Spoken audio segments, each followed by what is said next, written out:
السلام علیکم ورحمۃ اللہ وبرکاتہ۔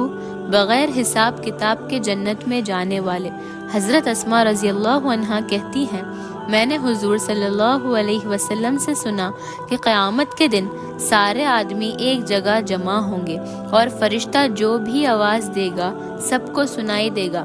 اس وقت اعلان ہوگا، کہاں ہیں وہ لوگ جو راحت اور تکلیف ہر حال میں اللہ کی حمد یعنی تعریف کرتے تھے۔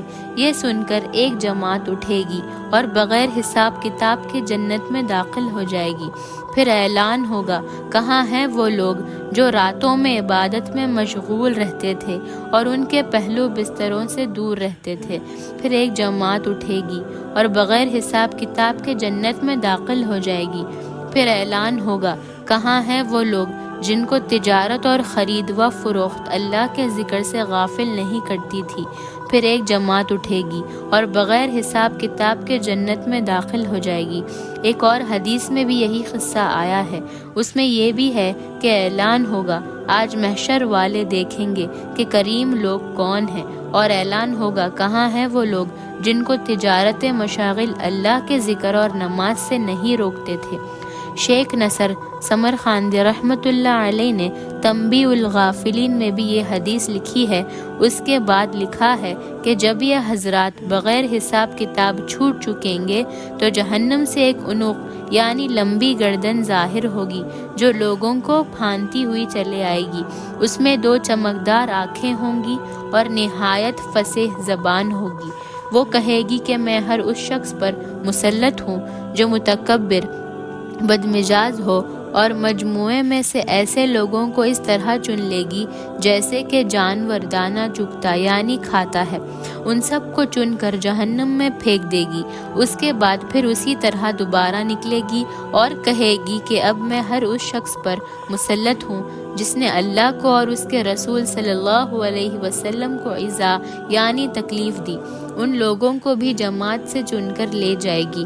اس کے بعد سیبرا یعنی تیسری بار پھر نکلے گی اور اس مرتبہ تصویر والوں کو چن کر لے جائے گی۔ اس کے بعد جب یہ تینوں قسم کے آدمی مجموعے سے چھٹ جائیں گے تو حساب کتاب شروع ہوگا۔ کہتے ہیں کہ پہلے زمانے میں شیطان آدمیوں کو نظر آ جاتا تھا۔ ایک صاحب نے اس سے کہا، کوئی ترکیب ایسی بتا کہ میں بھی تجھ جیسا ہو جاؤں۔ شیطان نے کہا، ایسی فرمائش تو آج تک مجھ سے کسی نے بھی نہیں کی، تجھے اس کی کیا ضرورت پیش آئی؟ انہوں نے کہا، میرا دل چاہتا ہے۔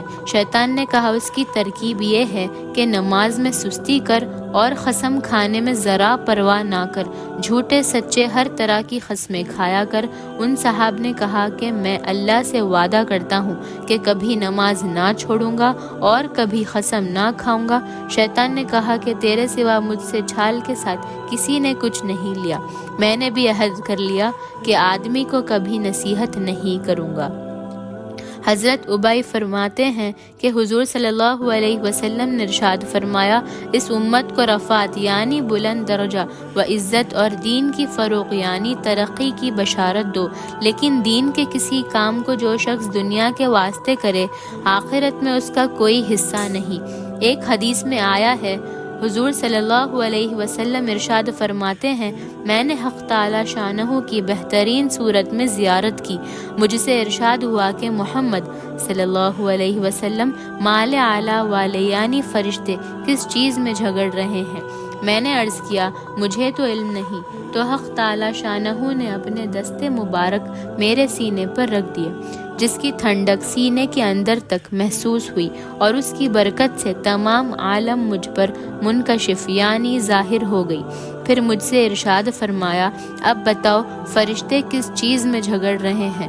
میں نے عرض کیا کہ درجے بلند کرنے والی چیزوں میں اور ان چیزوں میں جو گناہوں کا کفارہ ہو جاتی ہے، اور جماعت کی نماز کی طرف جو قدم اٹھتے ہیں ان کے ثواب میں، اور سردی کے وقت وضو کو اچھی طرح سے کرنے کے فضائل میں، اور ایک نماز کے بعد دوسری نماز تک انتظار میں بیٹھے رہنے کی فضیلت میں۔ جو شخص ان کا اہتمام کرے گا بہترین حالات میں زندگی گزارے گا اور بہترین حالات میں مرے گا۔